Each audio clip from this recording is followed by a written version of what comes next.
ప్రభు నామంన అందరికీ శుభోదయం. ఈరోజు దేవుని వాగ్దానం ఏమనగా యెషయా గ్రంథము 61వ అధ్యాయము 3వ వచనము. సియోనులో దుఃఖించు వారికి ఉల్లాస వస్త్రములు ధరింపజేయుటకును, బూడిదకు ప్రతిగా పూదండను, దుఃఖమునకు ప్రతిగా ఆనంద తైలమును, భారభరితమైన ఆత్మకు ప్రతిగా స్తుతి వస్త్రమును వారికిచ్చుటకును ఆయన నన్ను పంపియున్నాడు. యెహోవా తన్ను మహిమపరచుకొనున్నట్లు నీతి అను మస్తకి వృక్షములనియు యెహోవా నాటిన చెట్లనియు వారికి పేరు పెట్టబడును.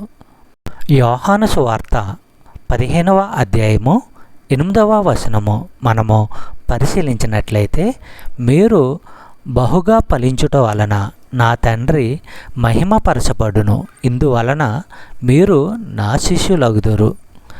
సహోదరి సహోదరులారా, ఫలించేవాడి గౌరవం కోసం కాదు, దేవుని మహిమ నిమిత్తమే.